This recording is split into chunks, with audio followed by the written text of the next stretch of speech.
ABC 27 is your local election headquarters, and Pennsylvanians will vote for governor this year. It appears the final piece of the gubernatorial puzzle is coming into focus as Republicans endorse a lieutenant governor candidate. Dennis Owens is here with that. Good afternoon, Dennis. Good afternoon to you, James. Now, remember, in the May primary, PA voters will elect lieutenant governor in a separate election from the governor, and there are a couple GOP candidates for the #2 job. But yesterday, the only Republican running for governor, Treasurer Stacey Garrity, endorsed that guy. He's 52-year-old Jason Richey, an attorney from a prominent firm in Pittsburgh. He's the chairman of the Allegheny County Republicans, who actually ran for governor 4 years ago, but dropped out amidst a very crowded field. He told me moments ago he had no intention of running for the spot 2 weeks ago, but was recruited by donors and Garrity herself and decided to jump in. So I asked if it's a tough decision given the well-funded Shapiro campaign, who is an incumbent and polls suggest well-liked. Pennsylvanians are going to have a very simple choice, Dennis.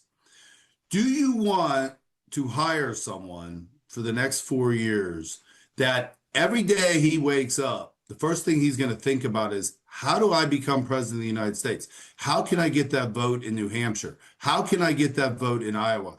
Or on the other hand, you've got two people in Stacey Garrity and Jason Richey who are going to wake up every morning as governor and lieutenant governor and think about, how can I make Pennsylvanians' lives better?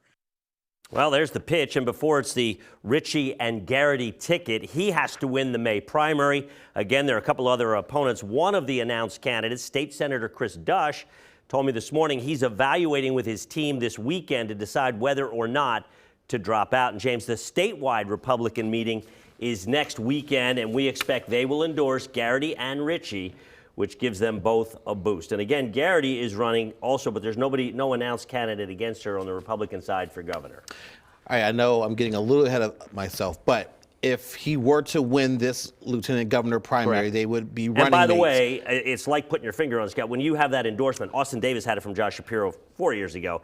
It's a big boost, and you're the favorite. Correct. So they will essentially be running mates, and usually that second person is kind of the one that goes out on the attack against the incumbent, the governor. As you see. So listening to that, is that more of like, a preview of what this big argument is going to be? That is exactly right. That Shapiro is and if you looking to know, run for president. Correct. And if you want to know what one of the big arguments both ways, the word president is fascinating. So they're going to say of Shapiro, he's running for president. The Shapiro team is going to say of Garrity, she's linked to President Donald Trump. They want to make it as if Donald Trump is on the ballot. Mm-hmm. And when Donald Trump's not on the ballot, it doesn't go as well typically for Donald Trump endorsed candidates. And by the way, she got the Trump endorsement this week as well. Yes.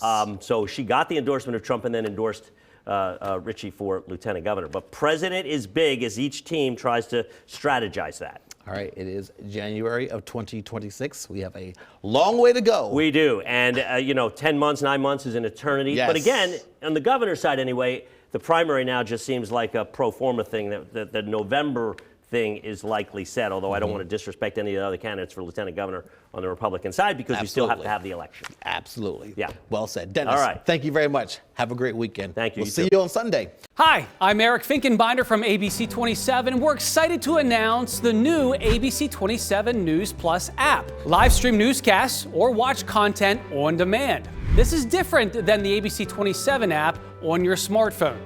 You can check this out at home, and it's very easy to use. With a Fire Stick, go to the homepage, scroll down to search. From there, enter ABC 27. Move over to the apps, and there we are. Click the icon and install. It's just that easy.